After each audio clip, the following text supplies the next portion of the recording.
WNST. It's August about things college football and Terrapins. Usually we're saving him for college basketball, which is his wheelhouse. And, of course, at the Terrapin Times for many, many years, he is one of our frequent guests around here. And obviously with the, I'm just going to call it the mess in College Park, I am seeking out all voices of College Park, of reason and certainly of integrity and certainly all the people that, like me, go back to Len Bias and have seen all of this unfold over 3 or 4 decades. Mike Ashley's been our friend for a long, long time. You can follow him at Terrapin Times. Sometimes he's doing comedy, although I'm sure there'll be some comedy in this particular segment because there always is amongst us. Mike, this whole thing, I mean, a tragedy on top of a tragedy, and the cover-up and the mess and the cracks in the foundation. And first off, welcome in. I know it hasn't been the easiest summer for anybody on a college beat. I've had people here covering Ohio State as well this summer. I remember when we just played football and it was all good and tried to get the bowl games and all that, and all that is nowhere right now. And we're 2 weeks out on a season that certainly will be one to remember around here, and it's just the beginning of the mess, right?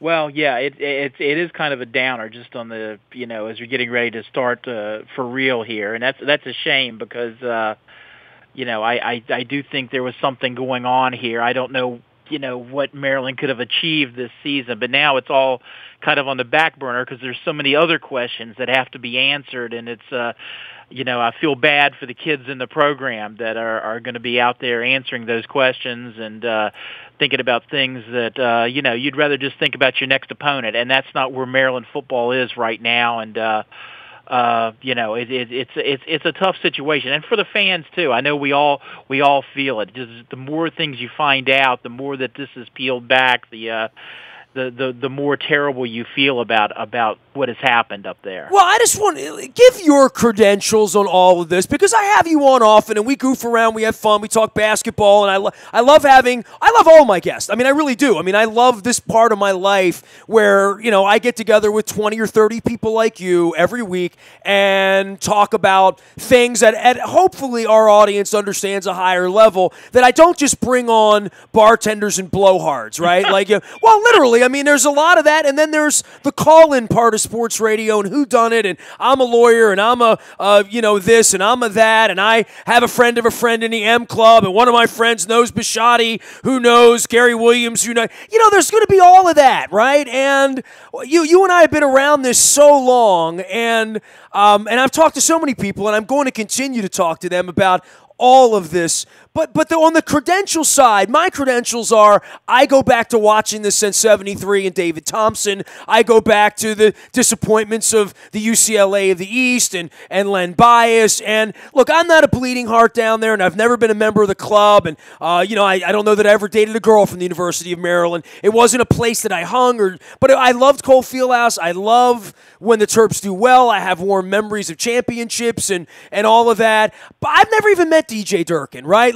It's a whole different universe, and this is where I'll get up on the pulpit and say, Baltimore's really a second-class citizenship thing with College Park. I mean, I live up here. It's an inch deep and a foot wide as far as how really significant they are as a brand in their own right, even in College Park, let alone in Baltimore. And, it's times like this when it gets dark out and the clouds come that I don't even, I'm not covering anybody's ass. I don't know anybody anything down there. I don't know anybody down there. When I've tried to know people, there's been an arrogance about most of it for most of my time in doing this for 25 years, and especially on the backside of what happened there in 86. And I remember that day. I was working at the Evening Sun. We had put the first edition in, June 19th, 1986. I was 18 years old, dying to get into the business, working in a real newsroom, and all hell broke loose that morning. And Chris Thomas is down there at PG County broadcasting in the morning. I worked till 11 in the morning trying to get editions out and getting on the phone and doing what newspaper people do. This whole thing has had a completely different angle, right? Like, the arc of all of this wasn't cocaine-fueled in the middle of the night, smoking cigars, wearing Celtic stuff, and everybody covering everybody's ass about the involvement of drugs and drug dealers, and this is a whole different thing. This last 2 months, and this kid's from Baltimore, and we all know the Baltimore pipeline, and for basketball and football, and getting great athletes to stay here and play here and be here, and making Maryland all that it needs to be in the Big Ten. My head kind of wants to pop now that I've started talking about this, Mike, because I haven't talked about it in 10 days. I was on a mountain. I could tell. Dude, I was on a mountain pulling into Idaho Falls, and you're venting. This is almost therapy, okay. Talking to people like you, because I don't know how they're going to pick the pieces up from this. I mean, this is a tragedy upon a tragedy, man. Yeah, you've thrown a lot. I'm sorry. There, my friend. I haven't talked to anybody about this, so I need you, man. First, let me to answer your credentials question. Yes, I came on the Maryland beat officially. I guess this is my 19th year covering the Terps fairly regularly, going to all the football and basketball games I can get to, all the home ones, and many on the road, and that sort of things. And I just, I'm like you. I grew up in not around Maryland per se up here in Northern Virginia where I live now, but in ACC territory. And the fact that I would get to do this at this point in my life was, in so many ways a dream come true. And but you worked in the business, though. I did. I was in the sports information side. I was the head guy at Radford University. I was there for 15 years as the assistant, and then the head guy. And I also worked at Virginia Tech, where I got my feet wet in college football during the ill-fated Bill Dooley years back in the 80s. Before Beamer, then, huh? Right. In fact, I worked on the press conference and the release when Beamer was hired. That's one of the last things I did at Virginia Tech. So. I used to like to look in the press guide and see. So when all hell breaks loose and a kid gets accused of something or gets caught with a bag of weed in 1984 on your campus, all hell breaks loose and you're in the middle of it. Literally, it's a crisis management job. I mean, right? I mean, when things go wrong, right? There is. There used to be an annual event when they had the college drug bust every spring, and the newspaper the Roanoke Times would run the names, and I would just take a deep breath as I opened up and started reading down the list of names, praying to God none of the athletes I worked at that time at Radford University were on that list. And if they were, maybe they were obscure enough as a soccer player or a track athlete or field hockey or something like that the Roanoke Times wouldn't even make the connection. And that's generally what happened. Not to say that we had a bunch of kids, getting in trouble smoking pot or anything like that. Well, whatever the offense would be, I just got right? lucky. Yeah, I tell you, Nestor, getting into a shoving fight in the bar at 1 a.m. Whatever it would be, right? My experience at Virginia Tech in the 2 years I worked there, I worked for 4 athletic directors as they were making the changeover. As Coach Dooley took the football team to the Peach Bowl and was being fired by the university during the course of the season as athletic director, still coaching the football team, and he was suing the university back. Over that time, I also was there during an NCAA investigation into football where, long story short, there were a lot of big 290-pound guys on golf scholarships at Virginia Tech at that time. And then there was also an investigation into basketball, which was a complete travesty, so mishandled by the university. It resulted in a very good man, Charlie Moyer, getting thrown under the bus and losing his job down there. And I like to refer as the misfortunes of the basketball program now since 4 decades since that time is kind of the curse of Charlie Moyer. Well, I love the fact that you have credentials and insight into this because you're talking about scandal 35 years ago, right? Literally early 80s, right?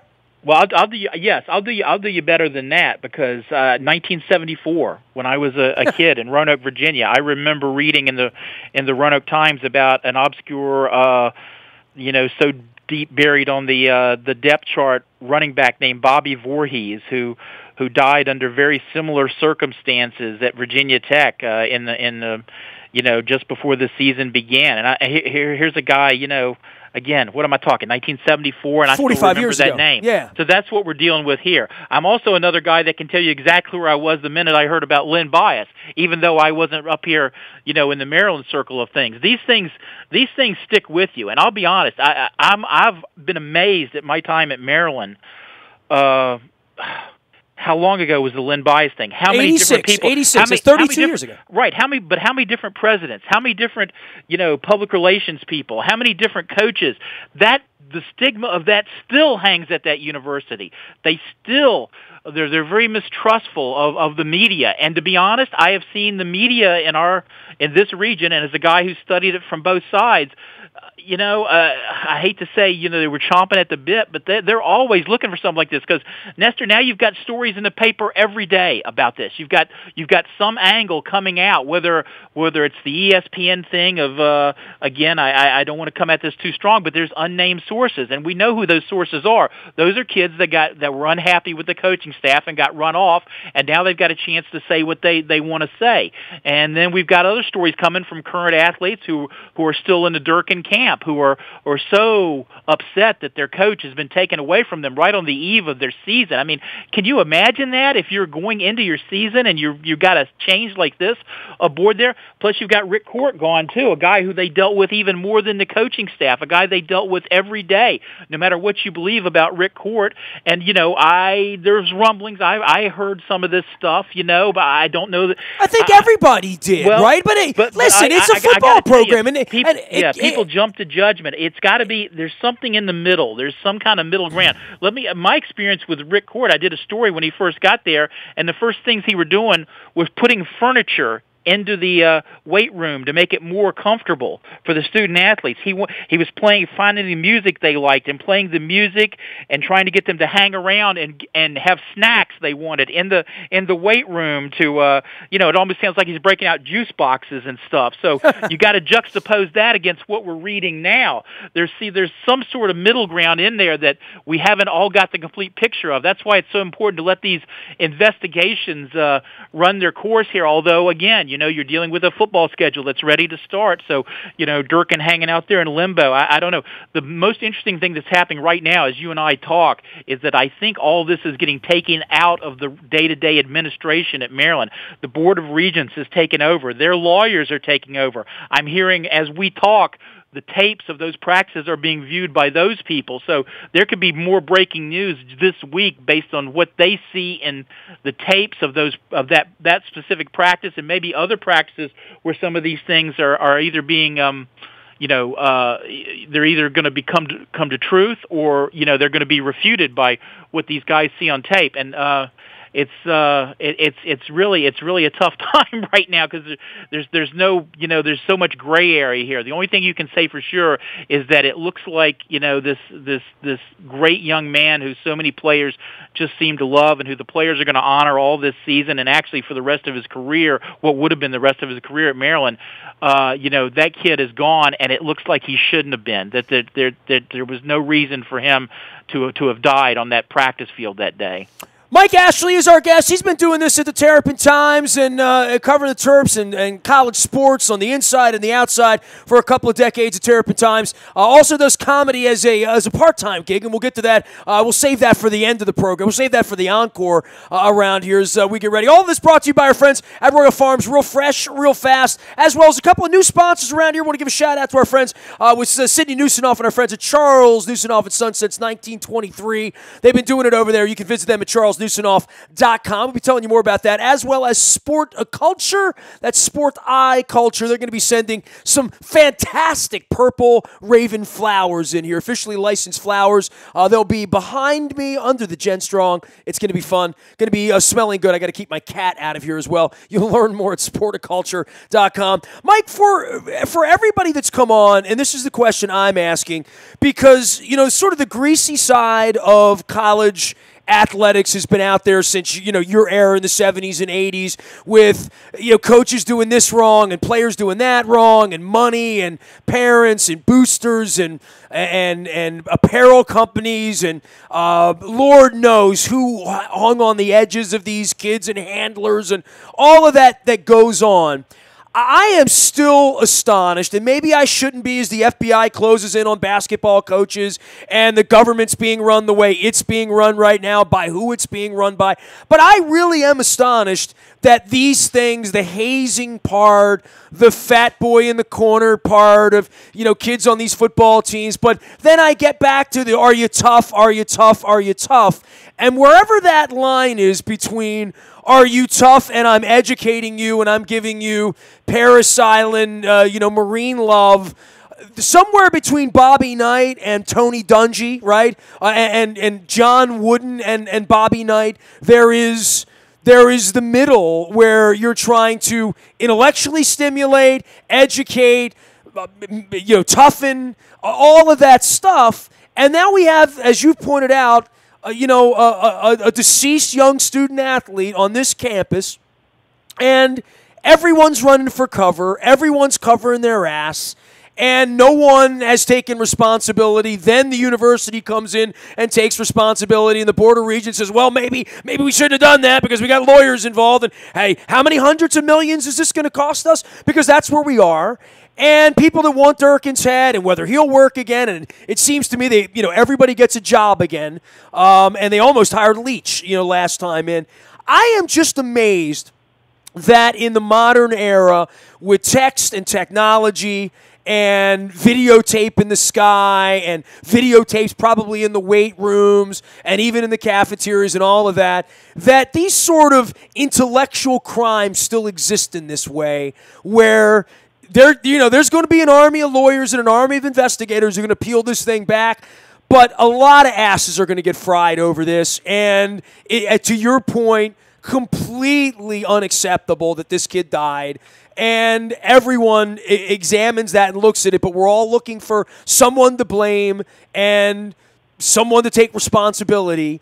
And I'm just amazed that if any of these tactics are still being used, that you would be a strength and conditioning coordinator or someone around or a teammate, that there still is, to quote our president, locker room talk and this secret society, amongst fraternities, amongst the Me Too movement, amongst racism rampant in our country. But I figure in an institution like Maryland, right, that's always on double secret probation, I would figure everyone has to be way more buttoned up than y'all were down in Radford if Susie got caught, drinking a little too much by Officer Friendly, and she was 19 and plays on the soccer team in 1984. Where I was calling up the media begging them to come out to stuff. And it's just a different thing, right?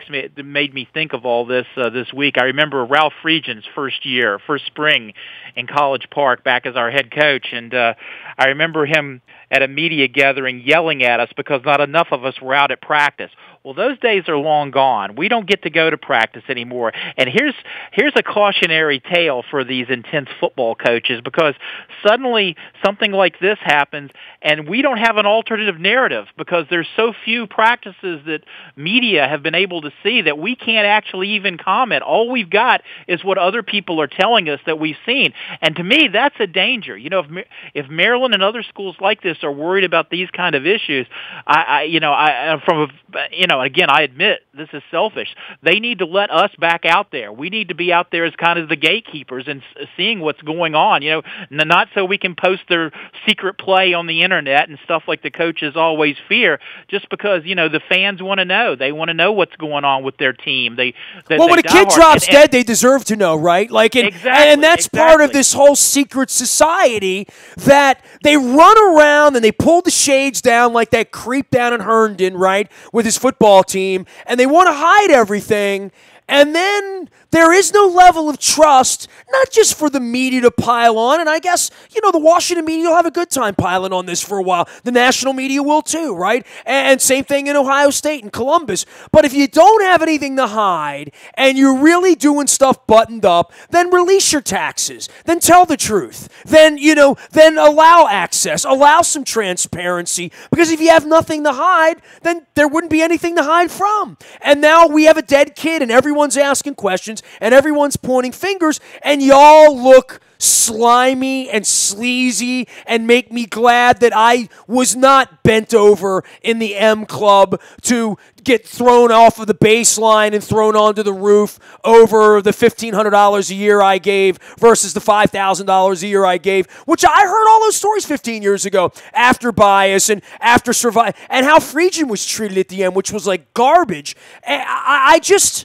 there is no sympathy for the Terps in this case, and certainly not for the football program that was always trying to find a fan base to begin with. And I just don't know how they're going to pick the pieces up from this, because this thing is, I have a feeling with the amount of defense they were playing early on, oh my. You know what I mean? When they start handing out subpoenas and bringing in young men to say, what was said back here again by the, what was the message about when you're in the weight room and about eating and fatso? And I can't imagine in that there's still a secret society at this point. That's the part that astonishes me. Well, as a guy who's maximum density challenged myself, I don't like to hear the fat guy stories. I gotta tell you that. But we all know that stuff goes on in football. We all played enough, to know that there's some of that. And here's a flip side to that. Because there's always five guys struggling with weight on a football team, right? Right. Literally. If you come in and take over a program like Maryland, where you were obviously challenged as far as the personnel you have versus the personnel just in your division, Ohio State, Michigan State, Penn State, how do you compete with those people? You have to get the absolute maximum you can out of the players you have in the program. And I don't mean any of this as a defense of bullying behavior by coaches against players. And again, we have yet to see exactly how that worked out. But then you flip that. Okay, what were they doing? Well, last year they came out in a game that nobody thought they had a chance to, with a quarterback that had never actually played, and they beat Texas at Texas, and they did it with a backup quarterback who was a freshman by the end of the game. So there was some good stuff going on as far as on the field, as far as playing football, that I think Maryland fans were going to have a chance to embrace, particularly this year with some healthy quarterbacks, which is always a challenge in College Park for some reason. But now, again, all that just seems so secondary. And for sports fans that just, for most of us, we just want this as an escape. We want to go out there and root for players we like, coaches we like, and we want to release and just pin up emotion and all those good things that sports bring out. Having a beer with your buddies at a bar, and suddenly now we're not talking about any of that. So that's a sad part to me, and oh boy, and it's happened before at Maryland. So it's got to stop. Look, on the journalism side, I go back to '86, and I remember what an S show that was in the aftermath, when boards of regents and lawyers and journalists and the national media and everybody starts coming in and picking around, and the 60 Minutes start knocking on the door. All of that's coming, right?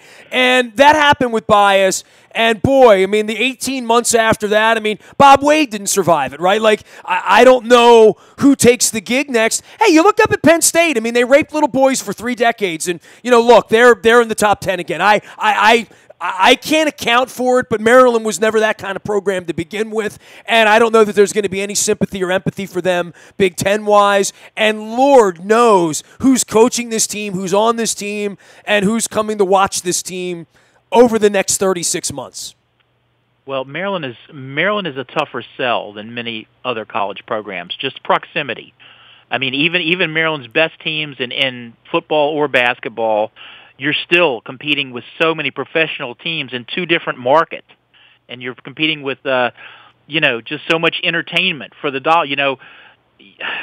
My experience growing up close to Virginia Tech, and it wasn't the draw it is now that it was back then. That's happened since they started winning football games. Now I like to tell people every pickup truck in the New River Valley down around Blacksburg has a Virginia Tech sticker next to their gun rack. And a lot of people never went to Tech to set foot on campus other than at a football game that are now diehard. Yeah, that's a brand that meant nothing 25 years ago that means a lot now. It changed. Like Georgetown basketball, like Villanova basketball, like a lot of things, right? Like Clemson football all over again, right? Those things filled a void. Well, up here the void's harder to find because there are just so many other things. It's so tough to get to College Park if you're coming from Baltimore some days or coming from Northern Virginia or D.C. It's not easy to get there game day, especially if they keep giving you noon game time. So it's a little tougher to make that college dynasty start rolling here, I think, because it's harder to get your fans on board. If you don't have the fans out there having a great game day experience, you don't have as many people donating money. If you don't have many people donating money, you just don't have as much money in your coffers. And then you're not recruiting with these other people. It's just kind of keeps coming over, self-fulfilling prophecy. But it has happened. You got to remember the Bobby Ross era here. What Ralph did early in his tenure, it can still happen here. You look what Gary Williams did in basketball. Those things can still happen at Maryland. So, I ask the fans to hang in there with them, and this will sort it out. The people that need to be gone will be gone, and I don't think there's any doubt about that. I mean, even some people that might not should be gone are going to be gone too, right? That's true too, and I don't like to talk flippantly about that because, again, as a guy that's worked in athletics, I always sort of get my hackles up when I hear people say, "Oh, fire him." Well, fire that guy that has got his family, his 3 kids, and all that, and they've got to move and start over again somewhere else, and maybe they're just guilt by association, an assistant on a staff where they really didn't have a whole lot of input into how things were being run and things like that. Again, I'm not in a position to defend or to condemn anybody yet on this. I really want to wait and see and kind of get my boots on the ground or my cleats on the ground back out there as the season starts and get a chance to talk to more people. Well, they run these fiefdoms, right? I mean, they really do. All these programs, and then something goes wrong, and they're running for cover. And I'll say this, and we'll talk a few times during the season as we get ready for basketball and all that stuff too. This is really going to be an ugly season, right? I mean, they're going to go out and get their ass kicked a lot, and every week there's going to be a reopening of all of it as to where we are, right? Like they're going to play every week and lose most weeks, and the story is going to be that story, not what's happening on the field. Yeah. I don't know. It'll be interesting. I mean, Coach Canada, I don't know what he's got in mind, but you're right. It's going to be hard to keep the focus of the players just strictly on what's coming up the next week as far as game to game, and that's going to make it a little bit tougher to succeed for a place that didn't need any more difficult of an angle to try and negotiate to make this happen. So yeah, I am a little worried about that. But and then you start worrying about what's going to happen with the staff and what does that mean for players that are here now leaving the program. And right now, how does a Maryland coach go into a family living room and say, "Yeah, send your kid." Send your kid here because we'll take care of them, because right now that's just it's just a terrible situation all the way around for that kind of thing. It's very, very thick. Mike, I appreciate you making time. I know you've been talking a lot about it. I was out in Idaho Falls in the middle of Yellowstone. I pulled into a hotel, looked down at my cell phone. My wife came in. I'm like, oh boy. I was 5 paragraphs deep in, and I'm like, it was my Len Bias moment. It happened in Idaho Falls, that I'm like, oh boy, program's in trouble now. We'll talk more about this as the season goes on. I really do appreciate you making some time. Plug everything you're doing, because you do some comedy, and you're doing Terrapin Times. I know you're getting ready for college basketball and Blue Ribbon and all that stuff you do. First of all, my Len Bias moment was driving to Myrtle Beach, South Carolina, with a Celtics fan asleep in the car right behind me, and we couldn't decide whether or not we needed to wake him up. And when we did, he didn't believe us because I was a Lakers fan. Let him sleep. But anyway, I'm doing the comedy stuff at RothReportOnline.com. That's Bill Roth, used to be the voice of the Hokies, and I happen to be writing for his website. And right now, believe it or not, Mike is up to his ears in college basketball, getting ready to got 20 stories due for the Blue Ribbon college basketball with the Bible of such things, and including my expose on the Terps and Virginia Tech and Maryland. Maryland, Virginia Tech, and UVA. I'm grandfathered in on them, and then a lot of mid majors, and that's a labor of love for me because, like you said, basketball is my deal. But anyway, I was going to digress from all the Maryland stuff and say, now how about that basketball season coming up? But I'll save that one for the next one. We'll keep it for serious time now. But if you got a joke you want to lay on me, feel free. If not, we'll just follow you out on Twitter. Did you see that guy that showed up at the the Pittsburgh Steelers practice in Latrobe in that fake knockoff jersey? No, I did not. Yeah, there was a Steeler fan showed up in this yellow shirt, number 43, and snuck into practice. Now he was caught quickly. The picture I saw of the guy in a jersey and these terrible pants that didn't look real or anything, but the jersey caught my eye. Yellow, just plain yellow, a 43 on it, and a guy next to him with the walkie-talkie, obviously calling the police to come get this guy. But and I love telling this joke for Baltimore fans. Do you know any crazy nutso Steelers fans that don't just have a closet full of licensed apparel? How did this guy not have a real jersey to come out there in? I don't get it at all. Mo, Larry, and Curly. I love that they make the jailbird jerseys. They've stopped making them now. But every time I go to Pittsburgh, they love the people that own the really, really ugly ones. They love to wear them. It's Three Stooges. They look a little bit like the rock band Stryper, if you remember them. They had that going on. Right. They look like the bumblebees. Remember the killer bees, the wrestlers? Right, the bumblebees, exactly. Those things are hideous. Yeah, and of course, also at a Steelers practice, I enjoyed writing that Big Ben got his bell wrong, but, that was just me, so... I drove down the hill from Latrobe 2 weeks ago after the Ray Lewis Hall of Fame thing. It was actually the day that the linebacker took his first steps after the paralyzation last year. So that's a great story. That's a great story. I won't make fun of that. Look, I can hate on the Steelers, but everybody knows my relationship with Mike Tomlin. It's a mutual hate relationship.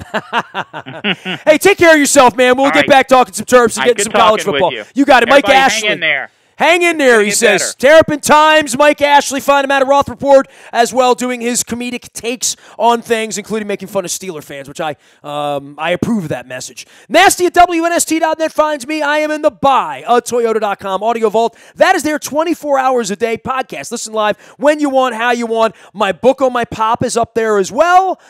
And if you want to go to Nashville for my 50th birthday party and do the whiskey tour down to Lynchburg, Tennessee, have some Lynchburg lemonade at the Jack Daniels facility, throw me a note. It's under the road trips tab at WNST.net. The deadline's this week, so I kind of need to know. Nasty at WNST.net. Facebook, Twitter, LinkedIn, Snapchat, Instagram, streaming live right here on our Facebook, as well as our YouTube WNSTV channel. We are WNST.net, AM 1570, and WNST, Towson, Baltimore, and we never stop talking Baltimore sports.